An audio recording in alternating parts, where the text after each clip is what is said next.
Grief only present due to the death of someone meaningful to you?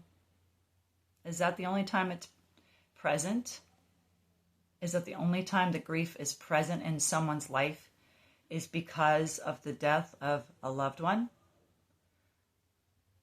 You may think that's a yes, but it's an absolute no, because grief is present in the loss of many different things in your life, not just due to the death of a meaningful person or a loved one in your life.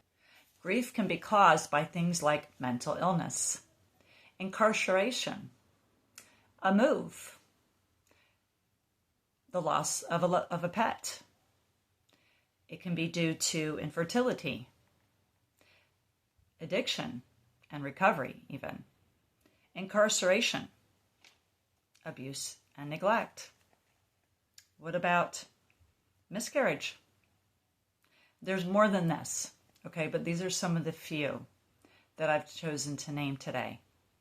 So today is about how we can be grieving because of other losses. We can be, we can be experiencing depression and all kinds of sadness, anger, and confusion, and just all kinds of mixed feelings due to different losses besides just the death of a loved one or just the death of a significant, important person in your life. Okay?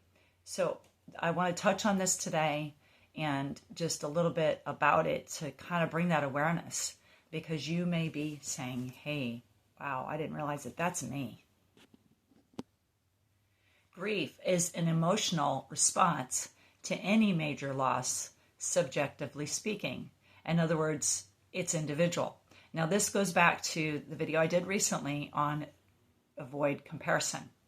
So that's going to come up in this topic today because it's important to realize, and so many people don't realize, that other losses can be huge in the life, can be life-changing losses, as I've called them, life-changing losses, even when it's not the death of somebody that you know. It can be due to many other things, and it's all subjective because we are all unique. You are unique.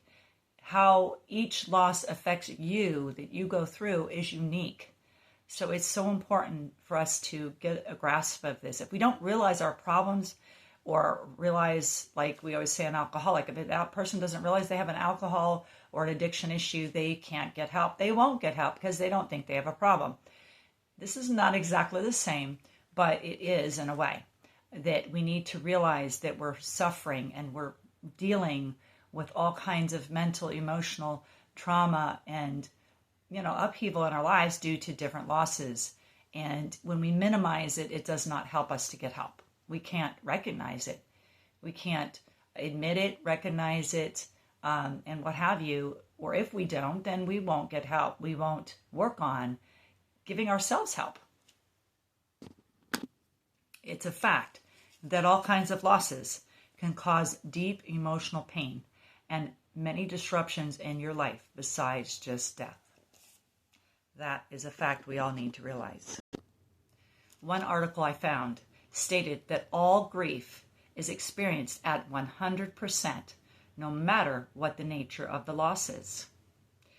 Another article stated this: the intensity of grief is often tied to the personal meaning and significance attached to the loss, regardless of its nature, whether it's death, a move, or what have you. Any type of loss, miscarriage, infertility.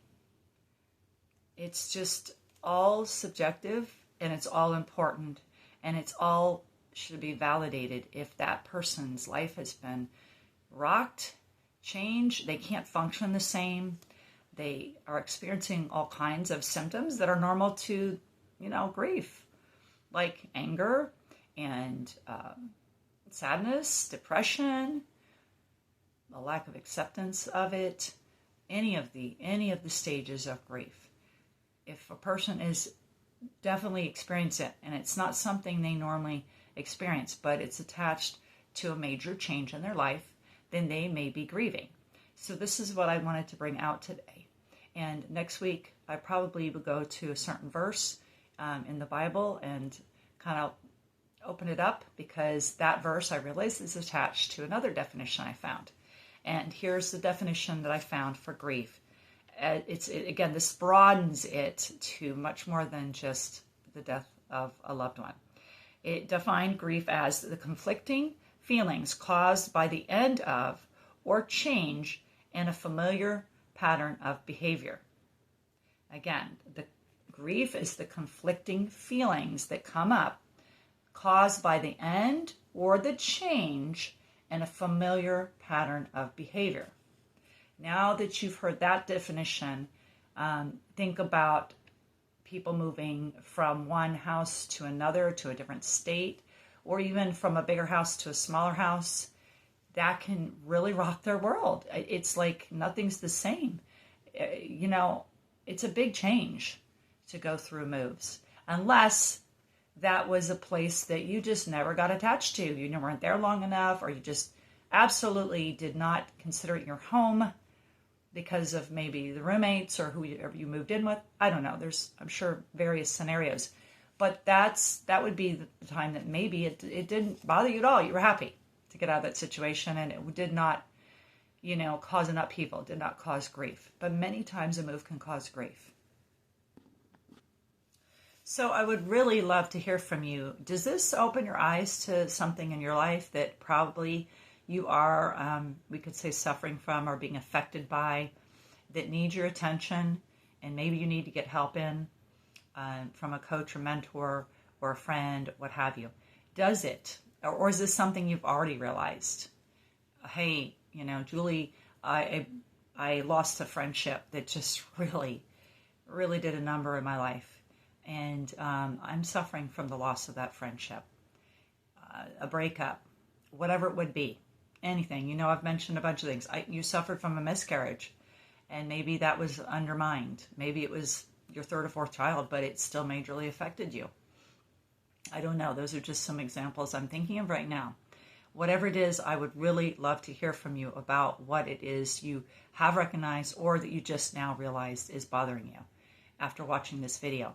And if you have a friend who has suffered losses, a friend or family member, or your spouse who suffered from something, and you can tell that they're being majorly affected by that, share this video out with them, please.